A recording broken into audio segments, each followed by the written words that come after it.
सुप्रभात बच्चों, the education truth channel में आपका स्वागत है। मैं नेहा विरमानी आज आपका लेकर आई हूँ नई दीप मणिका क्लास 6 पाठ 10 संप्रदान कारक चतुर्थी विभक्ति। तो आइए शुरू करते हैं। सबसे पहले हम शब्द अर्थ दोहराएंगे। आचार्याभ्याम दो गुरुओं के लिए, नमः नमस्कार है, तत्परः तैयार, शिक्षिकाभ्यः अध्यापिकाओं के लिए, वृद्धौ दो बूढ़े, इच्छतः दो इच्छा करते हैं, क्रीडायै खेल के लिए, बहि बाहर, मेघः अनेक बादल, प्रकाशाय रोशनी के लिए। तो आइए शुरू करते हैं। पाठ 10 संप्रदान कारक चतुर्थी विभक्ति। जैसा कि आप राइट हैंड साइड पे देख सकते हैं कि पुल्लिंग में चतुर्थी विभक्ति में रूप कैसे चलते हैं। पहले आपको पता होना चाहिए कि संप्रदान कारक चतुर्थी विभक्ति का चिन्ह होता है के लिए। पुल्लिंग में रूप कैसे चलते हैं? बालकाय, बालकाभ्याम, बालकेभ्य, एक बालक के लिए, दो बालकों के लिए, अनेक बालकों के लिए। स्त्रीलिंग में कैसे चलते हैं? लतायै, लताभ्याम, लताभ्य, एक लता के लिए, दो लताओं के लिए, अनेक लताओं के लिए। नपुंसक लिंग में चलते हैं फलाय, फलाभ्याम, फलेभ्य, एक फल के लिए, दो फलों के लिए, अनेक फलों के लिए। तो आइए अनुवाद शुरू करते हैं। नंबर 1, माता बालकाय दुग्धम यच्छति, माता बालक के लिए दूध देती है। सज्जनाः विद्यायै सुखम त्यजन्ति, सज्जन विद्या के लिए सुख छोड़ते हैं। छात्रा पठनाय विद्यालयम गच्छन्ति, अनेक छात्र पढ़ने के लिए विद्यालय जाते हैं। यूयम मित्राभ्याम पुष्पाणि आनयत, तुम सब दो मित्रों के लिए फूल लाते हो। आचार्याभ्याम नमः, दो गुरुओं के लिए नमस्कार। ईश्वराय नमः, ईश्वर के लिए नमस्कार। सैनिकाः देश रक्षायै तत्परा सन्ति, सैनिक देश की रक्षा के लिए तैयार है। शिक्षिकाभ्यः अपि नमः, अध्यापिकाओं के लिए भी नमस्कार। जैसा कि आप देख सकते हैं राइट हैंड साइड पे मैंने आपको नंबर वाइज हिंदी अनुवाद लिखकर बताया है, तो आप यहाँ से हिंदी अनुवाद सीख सकते हैं। नंबर 5, वृद्धौ फलेभ्य इच्छत, दो बूढ़े फलों के लिए इच्छा करते हैं।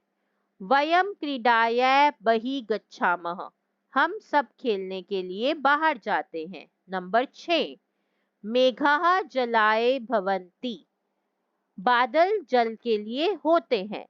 सूर्यः प्रकाशाय भवति, सूर्य प्रकाश के लिए होता है। तो ये था हमारा पाठ का हिंदी अनुवाद। तो आइए बढ़ते हैं अभ्यास कार्य की ओर। संप्रति लेखनियम प्रश्न 1, एक पदेन उत्तरत, एक पद में उत्तर दीजिए। मेघाः कस्मै भवन्ति, बादल किसके लिए होते हैं? जलाय, बादल जल के लिए होते हैं। सूर्य है कस्मै भवति, सूर्य किसके लिए होता है? प्रकाशाय। विदौ केभ्य इच्छत, दो बूढ़े किसके लिए इच्छा करते हैं? फलेभ्य, फलों के लिए। माता कस्मै दुग्धम यच्छति, माता किसके लिए दूध देती है? बालकाय, बालक के लिए।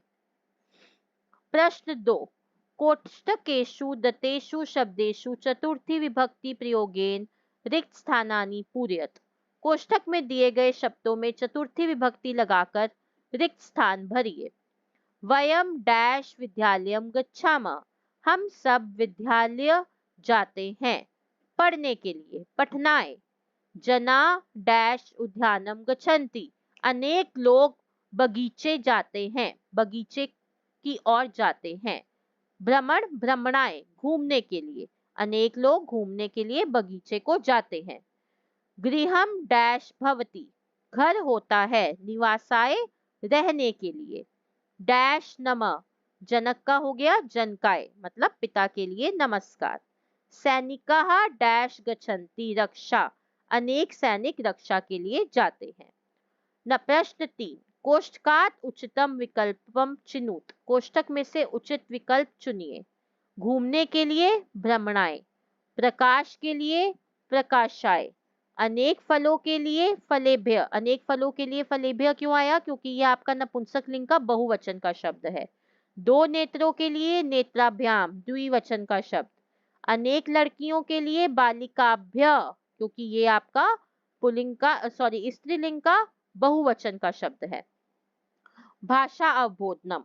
प्रश्न 1, निम्नलिखित शब्दानाम चतुर्थी विभक्ति रूपाणी लिखत। निम्नलिखित शब्दों के चतुर्थी विभक्ति के रूप लिखिए। नर, अब नर के आपके रूप कैसे चलेंगे? नराय नराभ्याम नरेभ्य। वृक्ष, वृक्षाय वृक्षाभ्याम वृक्षेभ्य। रमा, रमा आपका स्त्रीलिंग का शब्द है, रमाय रमाभ्याम रमाभ्य। पुस्तक, पुस्तकाय पुस्तकाभ्याम पुस्तकेभ्य। प्रश्न 2, शब्दार्थ मेलनम कुरुत, शब्दों को अर्थ से मिलाइए। वानराय, बंदर के लिए। शिक्षिकार्य, अध्यापिका के लिए। विद्याय, विद्या के लिए। क्रीडाय, खेलने के लिए। प्रश्न 3, कोष्ठकात् उचितम पदम चित्वा रिक्त स्थानानि पूरयत, कोष्ठक में दिए गए शब्दों में से उचित शब्द छांटकर लिखिए। वयम डैश गच्छामः, हम सब जाते हैं। भ्रमणाय, घूमने के लिए। बालकाः डैश गच्छन्ति, अनेक बालक जाते हैं। खेलने के लिए क्रीडाय। माता डैश भोजनम यच्छति, माता भोजन देती है। पुत्राय, पुत्र के लिए। दुग्धम डैश हितकरम भवति, दूध हितकारी होता है। स्वास्थ्याय, स्वास्थ्य के लिए। वृक्षा डैश फलंती, वृक्ष फलते हैं। किसके लिए? परोपकाराय, परोपकार के लिए। तो आशा करती हूँ आपको भाषा अनुवाद, संस्कृत अनुवाद और अभ्यास कार्य जो है वो समझ आ गया होगा। आपको हिंदी अनुवाद पूरा दिया गया है, आप वहां से देखकर समझ सकते हैं और अभ्यास कर सकते हैं। तो बच्चों आपको समझ आ गया होगा। So धन्यवाद बच्चों। Kindly like, share and subscribe my channel the education true. धन्यवाद।